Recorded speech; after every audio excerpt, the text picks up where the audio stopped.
बड़े भाग्यशाली हैं। मां नर्मदा के तट पर रहने वाले आप सब, जो बैसाख के महीने में मां नर्मदा शिव महापुराण की कथा को श्रवण करने के लिए यहाँ पर विराजमान है। आपको बाबा देवाधिदेव महादेव की कृपा सदा बनी रहे और आप ऐसे ही कथा कर तत्व ग्रहण करते रहे।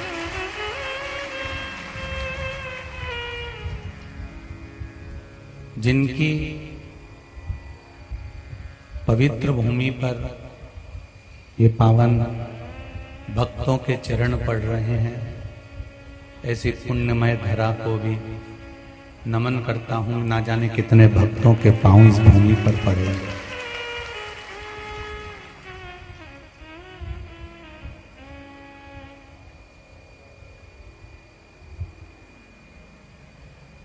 स्वर्गीय श्री नीलेश जी सोनी जी की स्मृति में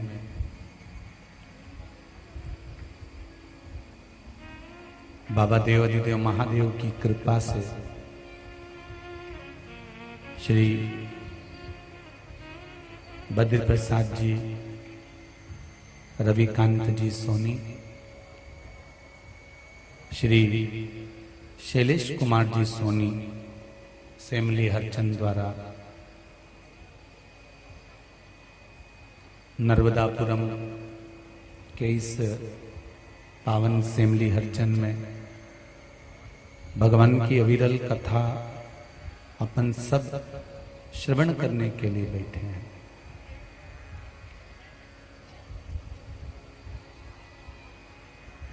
जिनकी स्मृति में ये कथा हो रही है, इस व्यासपीठ से मैं इतना जरूर कहूंगा कि नीलेश जी सोनी जी की जो स्मृति में ये पावन शिव महापुराण की कथा हो रही है, वो बालक कोई साधारण नहीं होगा, जो जाने के बाद भी शंकर की कथा का रस तत्व ग्रहण करा रहा है।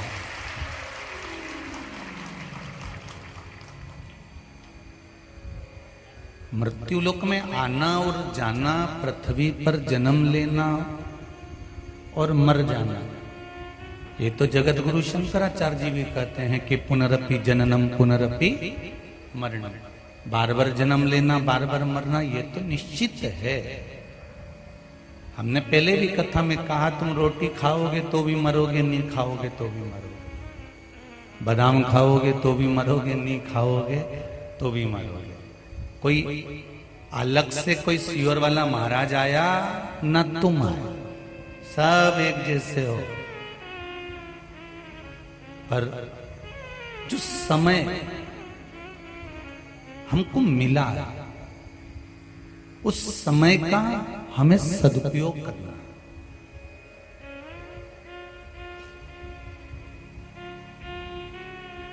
मृत्यु लोक में वापिस हमें जन्म मिले ना मिले, मृत्यु लोक में हम वापिस आए ना आए, पृथ्वी पर हमारा जन्म हो ना हो, ये कोई गारंटी थोड़ी ना है कि तुम वापिस पैदा हो जाओगे, किसी और वाला महाराज वापिस पैदा हो जाएगा। है? कोई जरूरी थोड़ी ना कि वापिस हम जन्म ले लेंगे, नहीं। अभी जो समय मिला है, अभी जो जन्म मिला है, अभी जो हमको प्राप्त हुआ है, इस समय का हमको सदुपयोग करना है। बड़ी मुश्किल से नर तन मिला है, ये गंवाने के काबिल नहीं है। ध्यान हरि का हृदय से न भूलो, ये भुलाने के काबिल नहीं है। बड़ी मुश्किल से ये मनुष्य की देह मिली, मानव का शरीर मिला, और इतनी मुश्किल से मिलने वाला ये मनुष्य का शरीर माता के गर्भ से जब उल्टे लटके हुए थे, दोनों मुष्टिकाएं बंद थी, कितना प्रयास करा, कितनी प्रतिज्ञा करी, कितना निवेदन करा, तब जाकर तो ये शरीर मिला।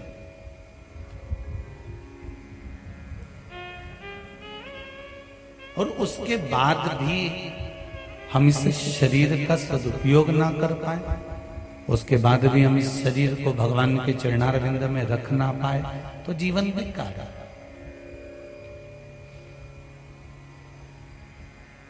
आज अक्षय तृतीया है।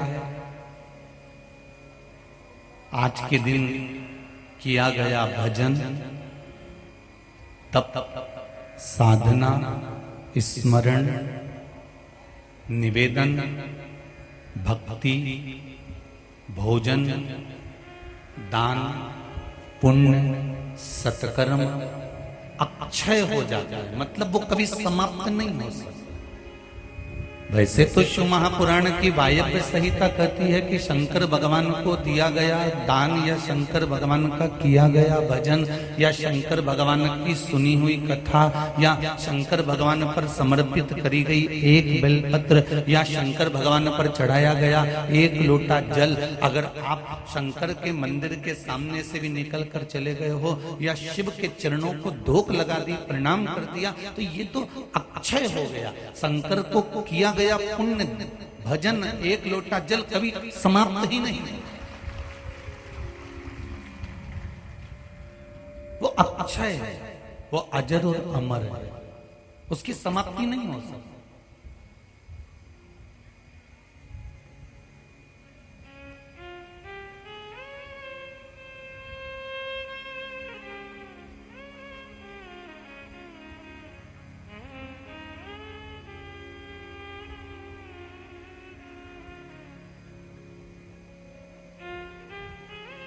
भजन में, चित्त में, स्मरण में ये मन निरंतर लगा, उससे बढ़कर कोई सुख नहीं हो सकता।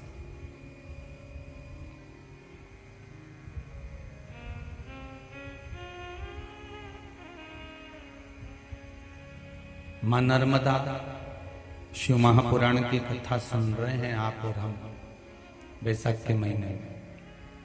नर्मदा जी का नाम ही नर्म से मतलब होता है सुख, आनंद, और दा का मतलब होता है देने वाली।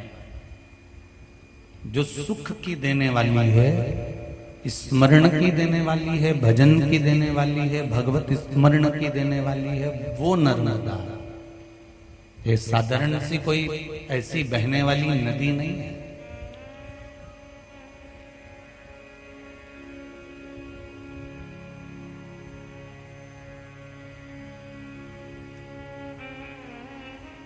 और जिस शिव महापुराण को हम सुनने के लिए बैठे हैं बैसाख के महीने में, ये शिव पुराण भी कोई साधारण नहीं है।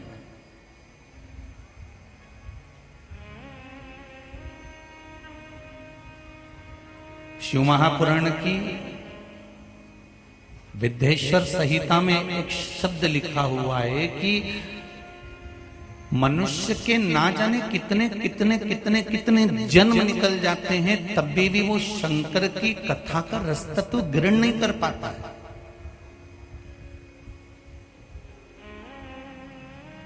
और फिर आखिरी में भटकने के बाद में जब सब दूर डोल लेता है, भटक लेता है, सारे संसार में भटकने के बाद फिर अंत में भगवान शंकर की शरण में आता है, तब जाकर उसको कुछ फल मिलता है।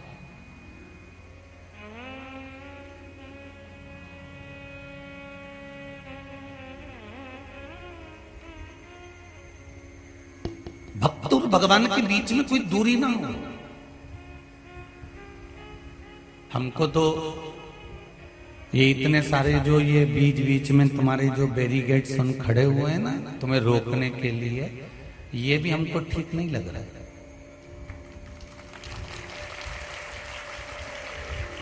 केवल ये जो पाइप लगा है यहाँ पर एक बैरिकेड होना चाहिए जजमान को बैठने के लिए, बाकी का जितना है तुम्हारे और हमारे बीच में कोई पर्दा हो ही नहीं तो मजा ही नहीं आए कथा बाज कर। और तुम भी वो झरोका में से ऐसे झांक रहे राम,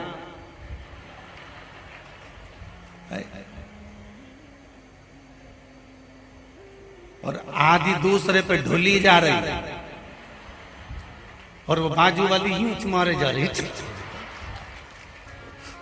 ये जो कथा का रसतत्व है ना, ये बड़ी मस्ती का रसतत्व है। इसको सेमली अर्चन वालों बार बार नहीं मिल सकती। वैशाख महीने की शिव महापुराण ये पक्का करता, बार बार नहीं मिलेगी।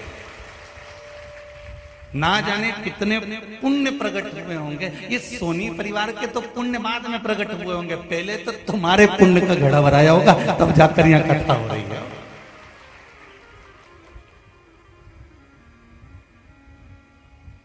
पुण्य का घड़ा पहले तुम्हारा भराया। ना जाने इसमें लिखा है किसी बहन ने, हमने तो एक पशुपति व्रत तो कथा के लिए ही करा कि हम पंडाल में कथा सुन लिया। बताओ तुम्हारा पशुपति व्रत सफल हुआ कि नहीं हुआ? अब एक पशुपति व्रत तो तुमने कथा के लिए कर दिया। अब कथा के लिए करा तो भोलेनाथ जी ने सुनी, और जितने बैठे हो ना सबका मन था बस एक बार हमारा गांव में कथा हो जाए, राम हो, एक बार ये पगला महाराज आ जाए, बस एक बार पकड़ाई आ जाए, फिर देखेंगे। वो तो भला हो बस जीवात्मा का जो चली गई, और उसने जो पीछे से जो कथा करवाई है ये सोनी परिवार ने, बहुत बहुत साधुवाद है, बहुत बहुत धन्यवाद है। ये कहीं सुख की अनुभूति।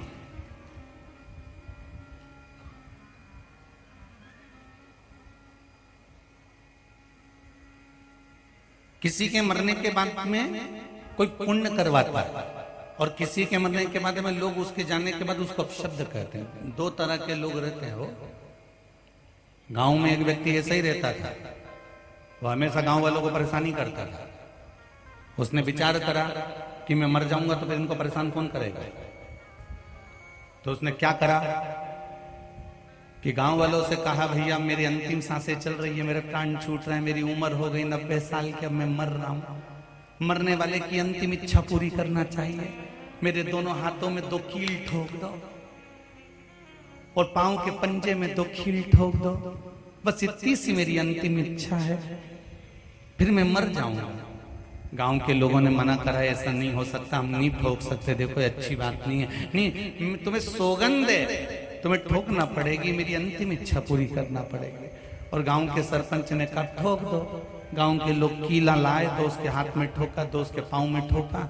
मरने से पहले उसने एक लेटर लिख दिया था कि मैं मरना नहीं चाहता था, गांव के लोगों ने मुझे कील ठोक के मार दिया। उसने कहा जीते जी मैं लोगों को परेशान करा, मरने के बाद कैसे करूंगा। तो उसने आइडिया निकाला कि ऐसे कर सकता।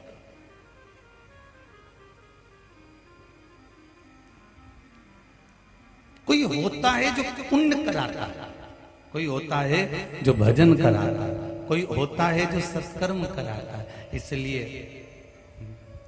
शंभु शरणे मांगू घड़ी दुख काटो, दया करी न दर्शन। ये शिव की कृपा, ये शंकर की अविरल भक्ति।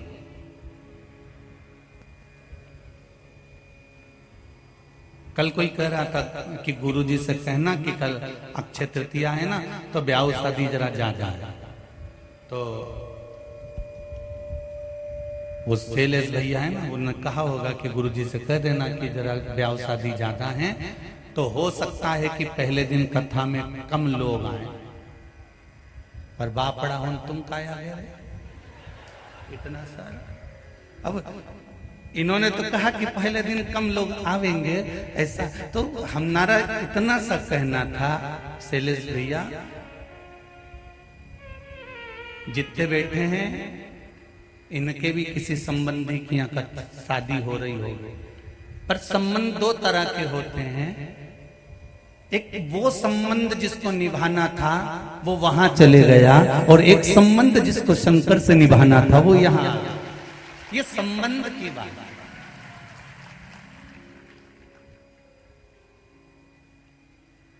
इसीलिए ये पंडालों से बाहर बाहर ढेर बैठे हो। ये शिव मैंने तेरे ही भरोसे, ओ बाबा तेरे ही भरोसे, हवा बिच उड़ती जावांगी, बाबा डोर हटो छठी में कटी जावांगी, ओ भोले मैं तेरी पतंग, शंभो मैं तेरी पतंग, हवा बिच उड़ती जावांगी, बाबा डोर हथो छठी ना मैं कटी जावांगी। भगवान से केवल एक संबंध हमको जोड़ना, एक रिश्ता बनाना। और शिव महापुराण की कथा केवल एक संबंध जोड़ने का काम करती है। पशुपति व्रत जब हम करते हैं, पशुपति व्रत जब हम धारण करते हैं, भगवान शंकर की आराधना करते हैं, शिव जी के मंदिर में जाते हैं, सुबह पूजन करते हैं, शाम को 6 दिए लेकर जाते हैं, मीठे का प्रसाद लेकर जाते हैं। जब हम शंकर की आराधना करते हैं तब उस आराधना में, शिव की भक्ति में जब हम शंकर के दीप प्रकट करते हैं तो ये शिव से संबंध जोड़ना है कि हम तुम्हारे हैं और तुम हमारे।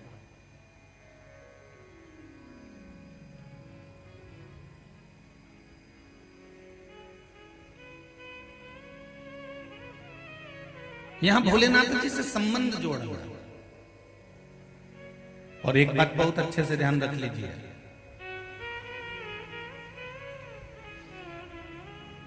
जिन जिन के घर में शादी में गए हो ना, जब दुख का समय आए ना, उनको बुला कर देखना। जब थोड़ा बहुत पैसे की तंगी पड़ जाए, दुख आ जाए, बीमारी आ जाए, कष्ट आ जाए, तो जितनों के यहाँ शादी में गए हो उनको बुला कर देखना। और तुम्हारे दुख के समय में एक बार देवाधिदेव महादेव को बुला कर देखना। दोनों संबंध कहां पर मालूम पड़ेंगे कि वो कहां, वो संबंध आपको मालूम पड़ जाएगा कि कौन सा संबंध किस जगह पर काम आ रहा है।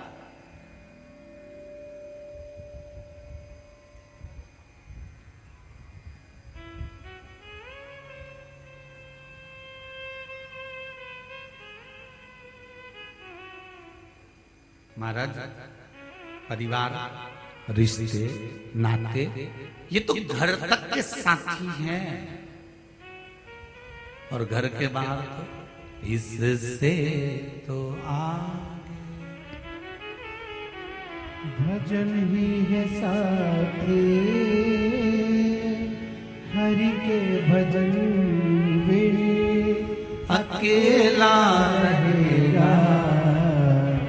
हरि मन दो दिन का मेला रहेगा, कायम जनी का झमेला रहेगा। संपूर्ण जीवन के इन संबंधों को देख। आज एक अक्षय तृतीया है, अन्नपूर्णा का जन्मोत्सव भी है। आज मेरे भगवान विष्णु के अवतार श्री परशुराम भगवान का जन्मोत्सव भी है।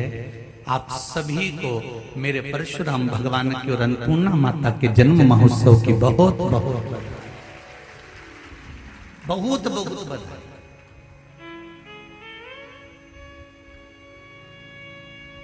आपको कथा में पहले भी कहा था, राम और परशुराम में एक ही अंतर है। राम जी ने प्रूफ पर प्रूफ दिया। सीता जी की अग्नि परीक्षा हुई, सीता जी को छोड़ दिया गया, किसी के शब्दों पर ध्यान दिया गया। मेरे राम और परशुराम जी में एक अंतर है, राम जी हर समय पर प्रूफ देते रहे, बताते रहे, दुनिया के लोगों को साधते रहे, प्रूफ पर प्रूफ देते रहे। और परशुराम भगवान ने कोई प्रूफ नहीं दिया, बस उन्होंने तो फरसा उठाया और जो निपटाना चालू करा। दादा, किसी ने प्रूफ ही नहीं मांगा। कौन मांगा?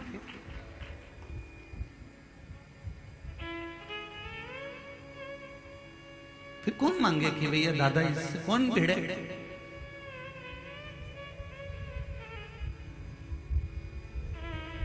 भगवान विष्णु ने जो रूप रखे हैं वो साधारण नहीं रखे।